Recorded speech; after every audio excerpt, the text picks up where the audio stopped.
ये 2015 तक 2 लाख करोड़ के आसपास का खर्च करने का सरकार का अनुमान है। लेकिन जिस प्रक्रिया से जुड़ी हुई बातों की ओर इशारा अभी किरण जी कर रही थी, क्या आपको लगता है कि इन पर भी कम से कम रोक लगनी चाहिए थी? इस फैसले के आने से पहले ही निजी स्कूल कम से कम कुछ कदम उठा सकते थे कि ये सब चीजें ना हो जिनका जिक्र इस कानून में था, क्योंकि ये होता रहा है, एनसीपीसीआर की तरफ से इन्होंने देखा है।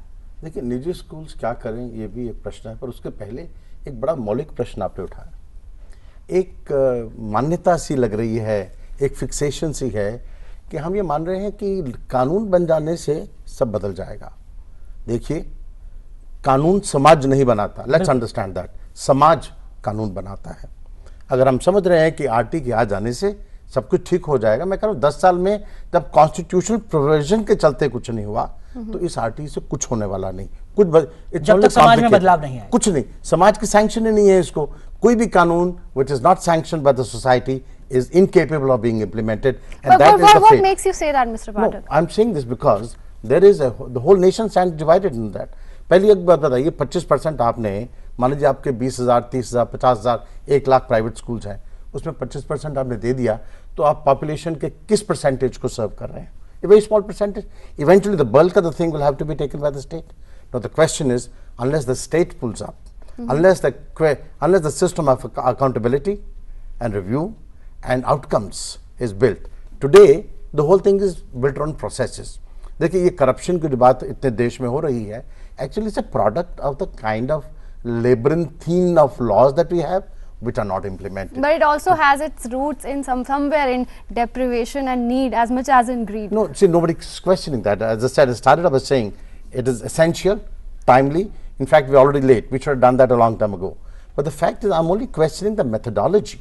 I'm saying, where is the system of review and accountability in the government? Who is going to hold X, Y, and Z in the government sitting today as to what has happened in the last 10 years? लेकिन जब जवाबदेही की बात हो रही है, जब सुनिश्चितता की बात हो रही है, तो वो सिर्फ सरकार तक ही सीमित क्यों रहे? समाज के हर हिस्से, हर तबके की जवाबदेही होनी चाहिए। निजी स्कूल भी उसमें आते हैं। एसोचैम का एक सर्वे है जो ये कहता है कि 65% जो अभिभावक हैं देश भर के, वो अपनी सालाना कमाई का आधे से ज्यादा खर्च कर देते हैं अपने बच्चों की पढ़ाई के लिए, और ये जो खर्चा होता है ये निजी स्कूलों में होता है। क्या आपको नहीं लगता कि वास्तव में महंगी पढ़ाई अपने आप में एक बहुत बड़ी समस्या बन चुकी है हमारे देश में? जवाबदेही यहाँ पर भी कुछ तय होनी चाहिए। मुझे ऐसा नहीं लगता। देखिए, कुछ स्कूलों को छोड़कर जो दिल्ली बंबई में हो सकते हैं, जहाँ की फीस 5,000, 6,000, 7,000 महीना है, बाकी सब स्कूल जो है 2,000, 2,500 के बीच में आ जाते हैं। देखिए, 6 पे कमीशन हमने लागू कर दिया। ये हमारी जिम्मेदारी है कि हम टीचर्स को, देखिए, अगर आपने अच्छे स्वच्छ समाज की रचना करनी है, एक एम्पावर्ड सोसाइटी की रचना कल्पना अगर आप करते हैं, तो teacher is the most important element. बिल्कुल। And the teacher needs to be rewarded. Teacher की भी मटेरियल नीड्स है। वो जमाना चला गया, ऋषि मुनि सब कुछ त्याग के और भूखे नंगे रह के अपने शिष्यों को बढ़ाते थे। आज टीचर की भी भौतिक जरूरतें हैं, मटेरियल नीड्स हैं, उनको आप कैसे सर्व करेंगे?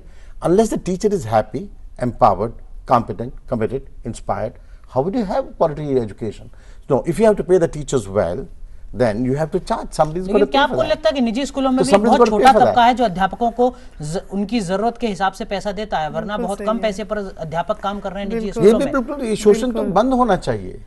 परंतु बात ये है ना, देखिए, सरकार ने, देखिए, जब तक इसको हम एक आंदोलन की शक्ल नहीं देंगे और समाज के हर वर्ग को, प्राइवेट हो, पब्लिक हो, कोई भी हो, उसको इस आंदोलन के साथ नहीं जोड़ेंगे कार्यक्रम के रूप में, इसकी सफलता पे बहुत बड़ा प्रश्न चिन्ह है। निजी स्कूलों की जो जवाबदेही है